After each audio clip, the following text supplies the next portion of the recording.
Bueno, muy bien, estamos a 10 minutos de las 10 de la mañana y nos metemos en una de las entrevistas que teníamos programadas para esta mañana. Vamos a hablar de longevidad, de trabajo, de jubilaciones en el siglo XXI. Vamos a recibir con mucho gusto esta mañana al abogado experto en temas laborales, sobre todo también en temas de seguridad social, Rodolfo Saldain, quien, acaba de publicar este trabajo que ustedes ven acá, que se trata de la era de los nuevos viejos. Y vamos a preguntarle a Rodolfo, comenzando esta charla, el porqué de ese título para el libro. Buen día. Buen día, un gusto en estar acá. A nosotros también. Compartir este rato con ustedes. El siglo XXI estará marcado por el crecimiento de la población de mayor edad, los nuevos viejos. Es decir, las personas estamos envejeciendo mucho más saludablemente, mucho más activamente, mucho más productivamente. Es decir, una diferencia realmente muy marcada con lo que era a comienzos del siglo XX, y demográficamente el siglo XX fue el siglo de la adolescencia, que aparece como clase social, como grupo social más que como clase. Claro, demográficamente el crecimiento fue ese grupo etario. Exacto, se habla del baby boom posterior a la Segunda Guerra Mundial, y allí la adolescencia pasó a ocupar un lugar primordial en el marketing, como objeto de consumo, población de, digamos, productos destinados a la adolescencia. El siglo XXI pasa exactamente lo opuesto. Estancamiento del número de población. Uno de los países que más rápido envejece, aunque parezca mentira, es China. ¿Producto de qué?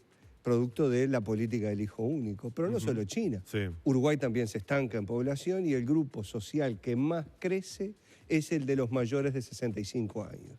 Por lo tanto, estamos entrando en la era de nuevos viejos. Nuevos viejos por más saludables, por más activos, y porque van a estar siendo el número predominante en las estructuras de buena parte de los países. Uruguay entre ellos. Y a propósito de Uruguay, y con la mirada que supongo hará un foco a nivel mundial, pero con la pata y obviamente la lupa mirando a nuestro país, ¿cuánto ha aumentado, ha crecido, cuánto ha mejorado la expectativa de vida en Uruguay en las últimas décadas? La esperanza de vida o expectativa de vida crece a razón de 2 meses por cada año que pasa. O sea, crece dos meses por cada año. Año que pasa.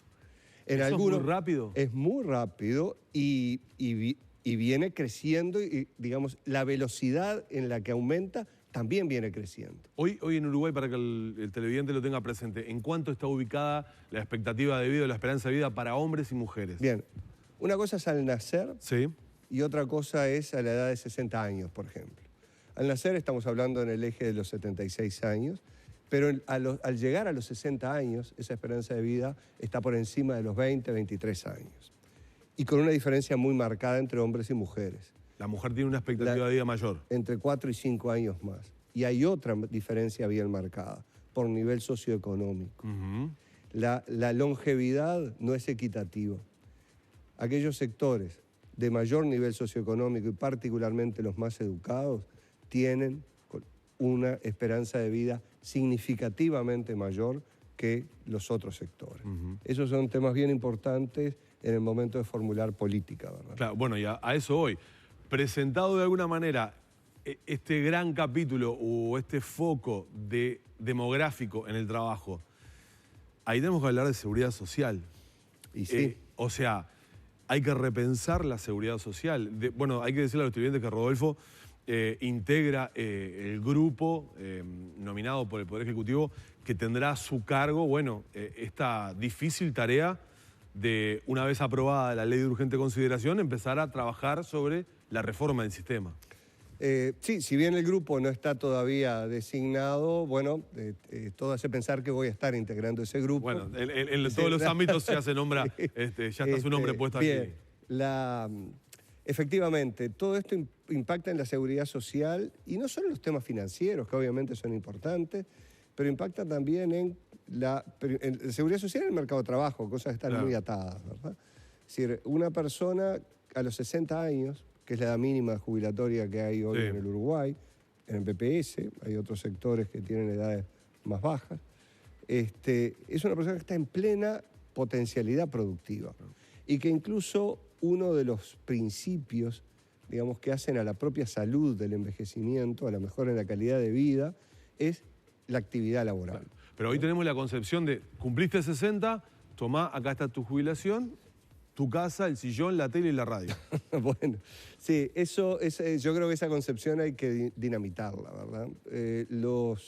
Está bien que después de una vida de trabajo, obviamente se tiene que tener la chance de poder disfrutar del ahorro que se hizo, de los derechos previsionales que se generaron, pero también es necesario mantener un cierto nivel de actividad. Y nuestra legislación, si la persona quiere, ¿verdad? En la medida que la persona quiere. Sí. Es decir, a veces también por necesidad. Nosotros estamos, y lo vemos todos, digamos, en un medio ambiente donde muchas veces la jubilación no alcanza, y eso va a seguir siendo así, lamentablemente, es decir, porque realmente las jubilaciones financiadas con el sector público tienen un límite, porque eso es el límite también del peso de la mochila que le ponemos a la nueva generación. Sí, claro. Además estamos hablando un día sí y otro también del déficit del BPS que se va erosionando además, ¿no? Sí, eso es correcto. ¿Qué cosas tienen que cambiar? Tiene que cambiar el diseño en general y tiene que cambiar también el mundo del trabajo.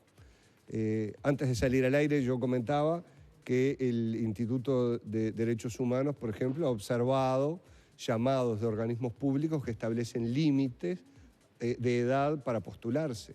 Es el edadismo, que es la discriminación contra las personas de edad, es probablemente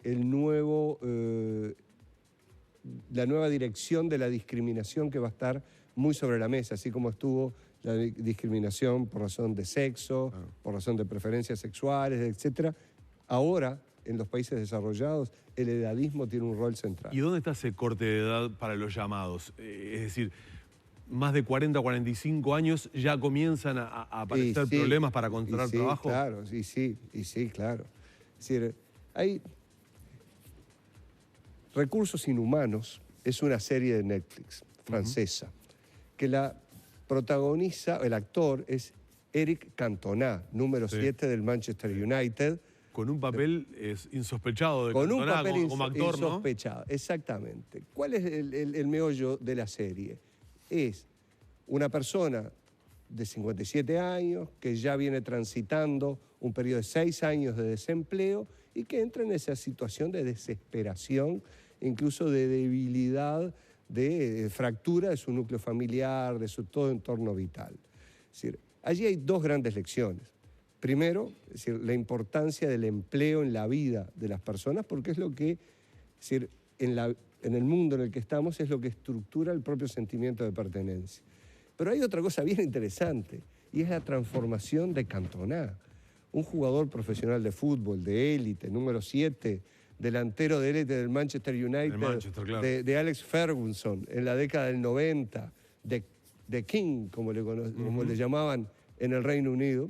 Es decir, cuando empezaba la Premier League, que se había creado en el 92, se transforma él de un jugador de fútbol profesional en un actor. Es decir, una de las características que tienen que tener los nuevos viejos, y que muchos la tienen, Cantona es un ejemplo, es la capacidad de transformarse, de pasar de una cosa a la otra. A lo largo de la vida vamos a tener muchas transformaciones. Tradicionalmente se habló de una vida en 3 etapas. Una etapa de estudio, hasta los 20, 20 y pico años, según una etapa de trabajo, hasta los 60, y después lo que tú decías. El retiro. El retiro. Eso ya no existe, ya no va a ser posible en vidas largas, en vidas que van a estar en el entorno de los 100 años. Va a haber muchas transiciones y muchas transformaciones.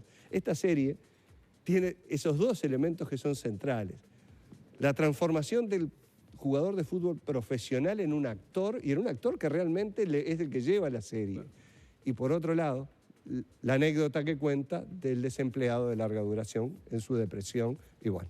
Pero a propósito de usted, lo que dice usted, hoy la normativa, la legislación vigente pone muchas trabas para quien quiera continuar esa vida de actividad laboral después de los 60 años. Correcto.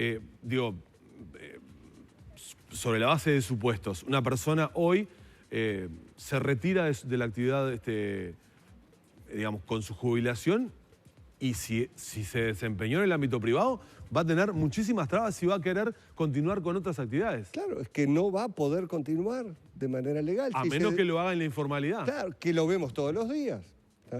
Ahora, si esa persona es un empleado público, si es un profesional, si es un militar retirado, un policía retirado, puede trabajar.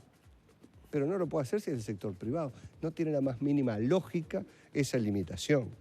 Es decir, en el proyecto de ley de urgencia se había incluido una norma que solucionaba eso, pero me parece que desapareció en la discusión parlamentaria. Quedó afuera. Pero hay que insistir en eso. Bueno, y a propósito, ¿cuáles son los focos donde habría que comenzar a trabajar urgentemente para, bueno, en definitiva, adaptarse a estos nuevos viejos? Claro.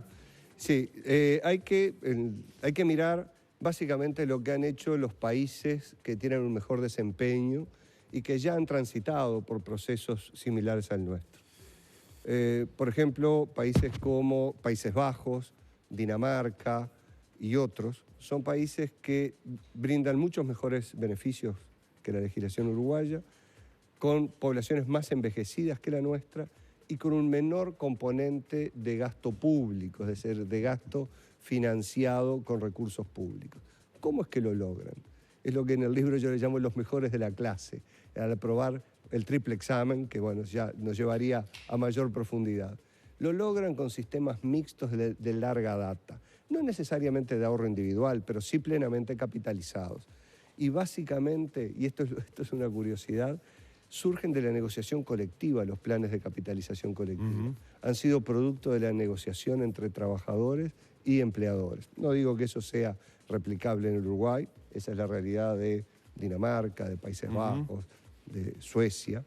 Pero bueno, básicamente hay que trabajar siempre en la mejora del sistema mixto que nosotros dimos un primer paso y hoy realmente, tanto por su desempeño como por lo que es la experiencia internacional, es posible mejorarlo, da muchas oportunidades de mejora. Nos ha quedado muy corto el tiempo para la cantidad de preguntas que hay que hacer o que me gustaría hacerle.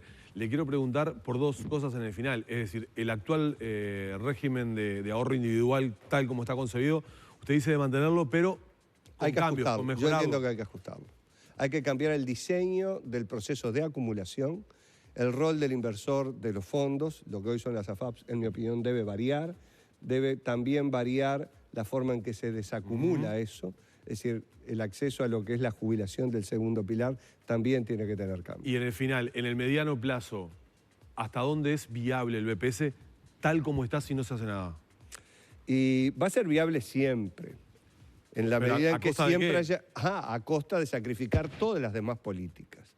Es decir, porque termina siendo un enorme agujero negro al que se le inyecta dinero y termina, digamos, absorbiendo el resto de las políticas públicas. Sin una redefinición y acotamiento de la responsabilidad fiscal en el BPS, nos tenemos que olvidar de un buen sistema de salud y de un buen sistema educativo, entre otras cosas. Bien, está ya disponible, por supuesto, el trabajo de Rodolfo Saldain, La era de los nuevos viejos. ¿Esto es un insumo de trabajo para lo que vendrá luego de la LUC? Muy probablemente. O sea que mucho de lo que veremos en esa comisión probablemente surja de acá. Por lo menos muchas de mis ideas sí están acá. Bien.